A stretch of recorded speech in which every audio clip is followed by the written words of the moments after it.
Hello ladies and gentlemen, once again I'm Nev from Nev's Tech Bits. Now I'm sure you've all heard about that WannaCry virus that's been ripping everybody a new one.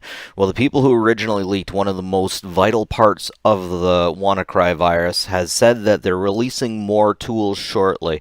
So something I want to do is I want to go over the history of this, who's involved and all the players and all of them in depth. Now in order to do this, I have to talk about the Equasion Group. Now the Equasion Group is where the shadow brokers got their hacking tools from. Now they stole it from the Equation Group, and apparently the Equation Group is basically super hackers that frequently work with the US government. It's basically been pretty much proven that they work with the NSA. Now that's why people say that the NSA leaked these tools. These were tools that were given to contractors who were working with the NSA. It's basically like Blackwater. The Equasion Group is basically Blackwater mixed in with Boba Fett.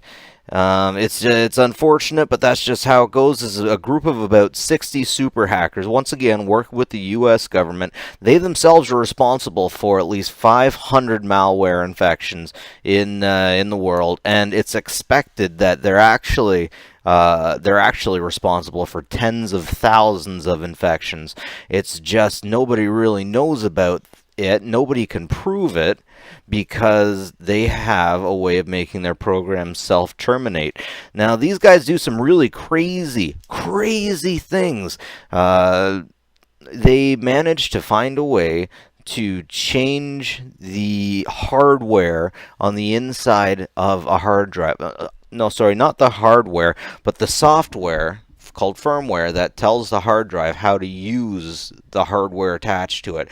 And if you put information like that on the firmware, basically they have it set so that they're reading information that's being read and written to in real time. You can't keep a secret now. They're also responsible for sending a lot of malware out to some very important places just through disks. As soon as you put this disk in your system, it would install system. Especially Windows XP was especially bad for that. And people would get hacked with this stuff. They just put in a disk that was from a known good source. It was intercepted in the mail and sent to very important people. These very important people used this stuff thinking it was natural like usual, only to find out that it had these hacks within it. Anyways, once again, we're talking about the Equasion Group. The Equasion Group are the people who work for the NSA, who got NSA tools or possibly even developed tools for the NSA, and the shadow brokers are the ones who hacked them. Got their information, got their tools, got the toolkit the NSA and the Equasion Group built together and released it to people, released it to the everyday people. So someone out there took this stuff that was stolen from the Equasion Group by the shadow brokers and given out, and that's where we got the WannaCry virus from. Tune in tomorrow and I will tell you a whole lot more about the shadow brokers. Anyways, that's it for me, Nev from Nev's Tech Bits. If I missed anything, please feel free to leave it in the comments below. Like and subscribe, guys. It really helps me out. Have fun and take care of each other.